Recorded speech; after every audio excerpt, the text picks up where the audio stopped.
जो जस करहि तो तस फल चाका, कर्म प्रधान विश्व रुचिरा। आज भी बहुत गंभीर विषय पर चर्चा करूंगी, लेकिन उससे पहले जरूर बताना कि आपको रामायण में सबसे अच्छा क्या लगता है। वैसे मुझे तो रामायण में माता सीता और भगवान राम का विवाह सबसे अच्छा लगता है।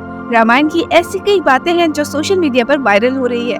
नमस्कार, मैं हूँ अलकायदा ब्रह्मनिशन में आपका स्वागत है, जहाँ हम देश विदेश के माइथोलॉजिकल फैक्ट्स का गहन अध्ययन करने के बाद आपके सामने प्रस्तुत करते हैं। हाँ, हमारा सवाल आता है कि क्या रावण माता सीता के पिता है? वैशाख मास की शुक्ल पक्ष की 9वीं तिथि को देवी सीता जनक को प्राप्त हुई थी, इसलिए इस तिथि को जानकी नवमी और सीता नवमी के नाम से भी जाना जाता है। सीता के विषय में रामायण और अन्य ग्रंथों में उल्लेख मिलता है कि मिथिला के राजा जनक के राज में कई वर्षों से वर्षा नहीं हो रही थी। इससे चिंतित होकर जनक ने जब ऋषियों से विचार किया, तब ऋषियों ने सलाह दी कि महाराज स्वयं हल चलाए तो इंद्रदेव की कृपा हो सकती है। मान्यता है कि बिहार में स्थित सीनमढ़ी का पुनौरा गांव वह स्थान है जहां राजा जनक ने हल चलाया था। हल चलाते समय हल एक धातु से टकराकर अटक गया था। राजा जनक ने उस स्थान की खुदाई करवाई। इस स्थान से एक कलश निकला जिसमें एक सुंदर सी कन्या थी। राजा जनक निसंतान थे। इन्होंने कन्या को ईश्वर की कृपा मानकर पुत्री बना लिया। हल का फल जिसे सीत कहते हैं, उससे टकराने के कारण कलश से कन्या बाहर आई थी, इसलिए कन्या का नाम सीता रखा गया।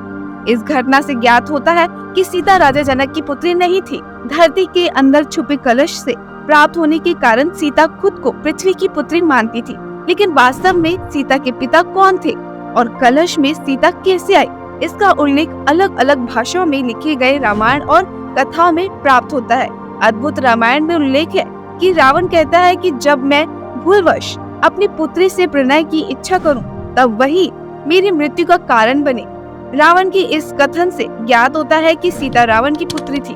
अद्भुत रामायण से उल्लेख है कि गृत्समत नामक ब्राह्मण लक्ष्मी को पुत्री रूप में पाने की कामना से प्रतिदिन एक कलश में कुश के अग्रभाग से मंत्रोच्चारण के साथ दूध की बूंदें डालता था। एक दिन जब ब्राह्मण कहीं बाहर गया था, तब रावण उसकी कुटिया में आ गया और यहाँ मौजूद ऋषियों को मारकर उनका रक्त कलश में भर दिया। यह कलश लाकर रावण ने मंदोदरी को सौंप दिया। रावण ने कहा कि यह तेज विष है, इसे छुपाकर रख दो। मंदोदरी रावण की उपेक्षा से दुखी थी। एक दिन जब रावण बाहर गया था, तब मौका देकर मंदोदरी ने कलश में रखा रक्त पी लिया। इसके पीने से मंदोदरी गर्भवती हो गई, जिनसे माता सीता का जन्म हुआ। असल में सीता रावण और मंदोदरी की बेटी थी। इसके पीछे सबसे बड़ी वजह बनी भगवान विष्णु की उपासक वेदवती। सीता इन्हीं वेदवती का पुनर्जन्म थी। वेदवती बेहद सुंदर, सुशील और धार्मिक कन्या थी। वह विष्णु उपासक होने के साथ उनसे ही विवाह करना चाहती थी। वेदवती अपनी इच्छा पूर्ति के लिए संसारिक जीवन छोड़ उपवन में कुटिया बनाकर तपस्या में लीन हो गई। इस दौरान एक दिन रावण वहाँ से निकला तो सुंदर वेदवती को देखकर मोहित हो उठा। अपनी आदत के चलते उसने वेदवती से दुर्व्यवहार करना चाहा। आहत होकर वेदवती ने हवन कुंड में कूदकर जान दे दी, मगर मरने से पहले उन्होंने रावण को श्राप दिया कि वो खुद रावण पुत्री के रूप में जन्म लेकर उसकी मृत्यु का कारण बनेगी। कुछ समय बाद ही रावण की रानी मंदोदरी गर्भवती हो गई, जिनसे एक पुत्री प्राप्त हुई। इसी वेदवती का श्राप का असर समझकर रावण ने जन्म लेते ही पुत्री को सागर में फेंकवा दिया।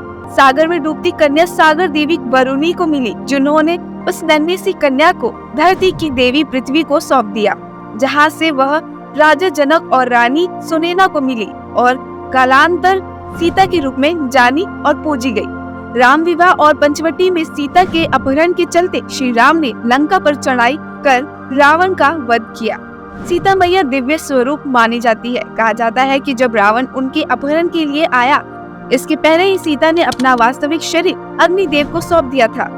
दरअसल अगर रावण वास्तविक सीता जी को बुरी निगाह से देखता तो वो वही भस्म हो जाता।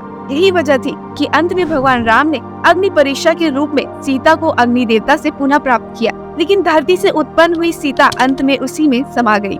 इस कथा से साफ साफ पता चलता है कि माता सीता रावण की ही अपनी पुत्री थी और रावण जिसे माता सीता समझकर अपहरण करके लाया था, वो माता सीता की छाया थी। आज का विषय अच्छा लगा हो तो वीडियो को लाइक करें, साथ ही साथ शेयर करें। अगर माइथोलॉजी के विषय पर आपको वीडियोस देखना पसंद है तो ब्रह्मनिशन चैनल को सब्सक्राइब करें, ताकि हमारे आने वाले सारे वीडियो सबसे पहले आप तक पहुंचे।